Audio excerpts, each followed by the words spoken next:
We are equal partner with us. Whenever there is a disaster in Odisha, we used to spend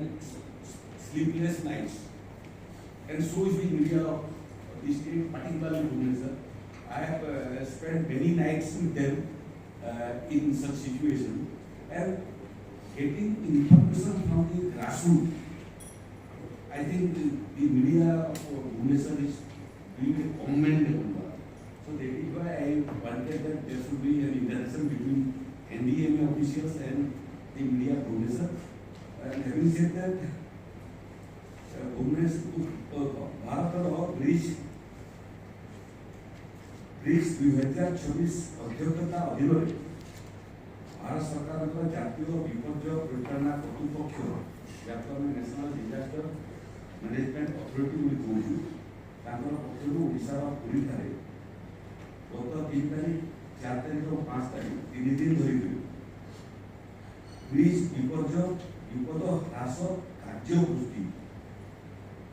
बैठक आयोजित होता प्रतिरोध क्षमता नूतन ज्ञानकौशल पारस्परिक सहयोग तथा समन्वय एवं निरंतर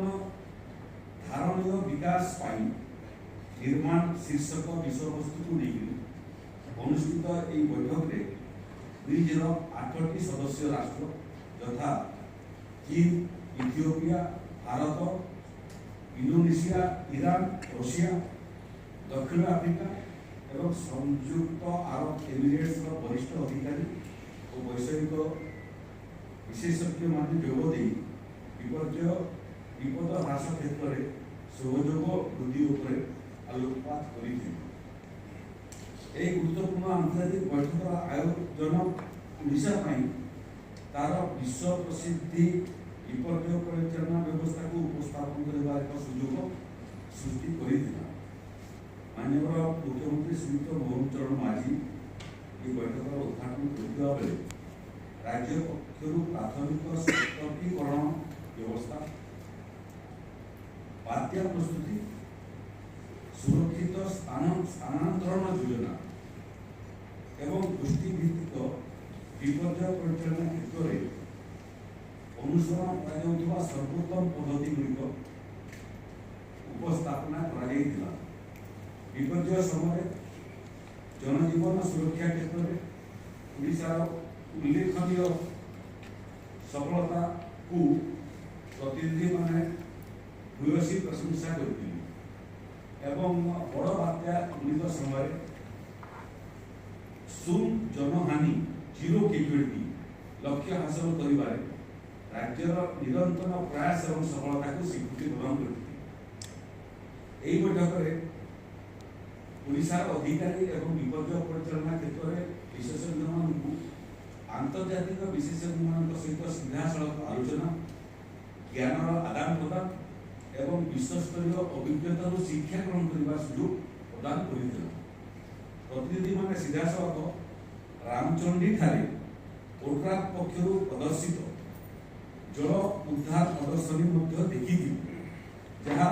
राज्यर परिचालना तथा प्रस्तुति अत्याधुनिक उपकरण